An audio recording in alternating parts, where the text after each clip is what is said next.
Déménagez en toute sérénité avec AGS, spécialiste du déménagement en Outre-mer. Numéro 1 dans les DOM-TOM, AGS offre des services de qualité. AGS expédie tous vos colis, conteneurs personnalisés ou partagés à des prix compétitifs et prend en charge le transport de votre véhicule depuis sa propre plateforme jusqu'à sa destination. AGS s'occupe de toute la documentation douanière. AGS, le meilleur conseil et le meilleur prix. Demandez votre devis gratuit sur notre site ags-déménagement.com. ags-déménagement.com. Martinique Actualité.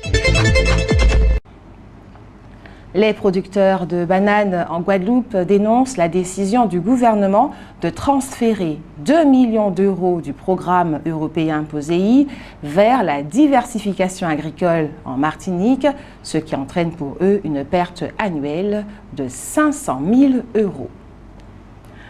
Le Premier ministre Sébastien Lecornu, familier des Outre-mer, est au cœur de débats politiques concernant les réformes en cours, notamment celles qui touchent la jeunesse et l'emploi. Et concluante, la compagnie Costa Croisière renouvelle cette saison une offre qui s'adresse spécifiquement aux passagers des Antilles. Sur le bateau, ils retrouveront des aspects de leur île, carnaval martiniquais ou apéritif local, entre autres, tout en profitant d'un moment de déconnexion. Le programme prévoit en outre des excursions à terre encadrées par des guides locaux. Je vous le disais en titre, le commissaire Michel Ailleux, directeur territorial de la police nationale, en poste chez nous depuis 7 mois, dresse un constat inquiétant de la criminalité en Martinique. 2 homicides par mois en moyenne, 1 à 2 armes saisies par semaine, 6 armes de poing la semaine dernière, des chiffres qui ont encore augmenté depuis 2024.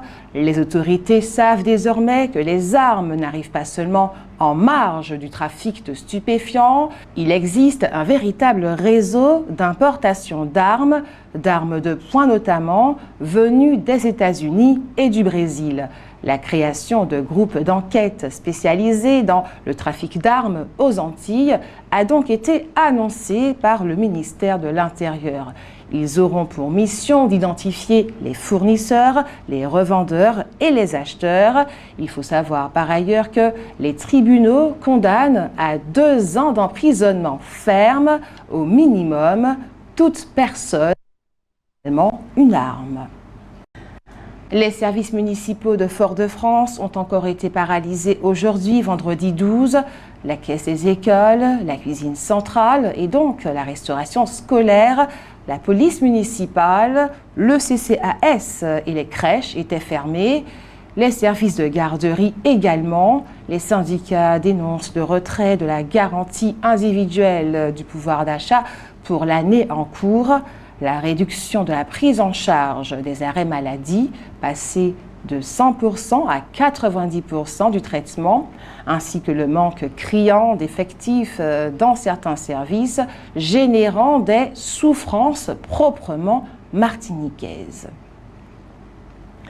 À ce propos, suite aux perturbations dues à Blocontou, des parents dénoncent le manque d'informations, le flou autour des fermetures d'écoles et réclament des garanties pour le suivi des enfants en cas de mouvement social.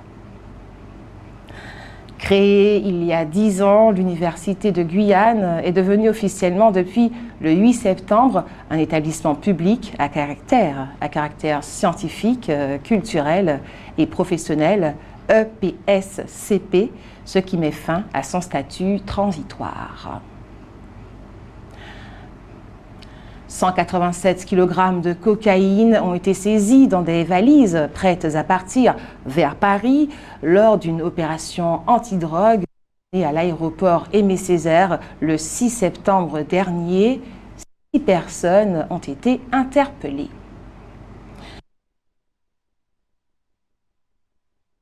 À Fort-de-France, après une course-poursuite avec la police, dans son véhicule, une arme chargée a été retrouvée. Avant son arrestation, il avait ouvert le feu devant des témoins, forcé sa compagne à le suivre et foncé sur les policiers qui tentaient de l'intercepter. 1500 foyers sont de nouveau alimentés normalement en eau après les perturbations survenues ces derniers jours dans plusieurs quartiers de Schœlcher. Une plainte a été déposée par Odyssey qui dénonce un acte de malveillance. En Martinique, le taux d'emploi global reste stable, mais la situation des jeunes de 15-29 ans se détériore avec une hausse du chômage et du sous-emploi. La ville du Lamentin et le Centre communal d'action sociale CCAS, en partenariat avec l'association AMP, SACAI et des professionnels de santé, organisent une conférence d'information et de sensibilisation sur le lupus le jeudi 18 septembre à 18h dans le hall de l'hôtel de ville. Rappelons que le lupus est une maladie auto-immune chronique qui touche le tissu conjonctif et peut se manifester de manière très différente selon les personnes. La conférence est ouverte à tous et l'entrée est gratuite.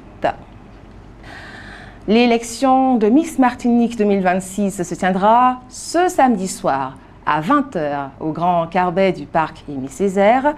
10 candidates seront en compétition pour succéder à Angélique Engarni-Philopon, couronnée Miss Martinique 2024 en décembre dernier.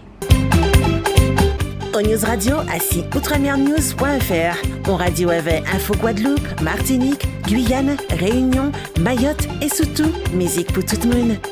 Attention, stop.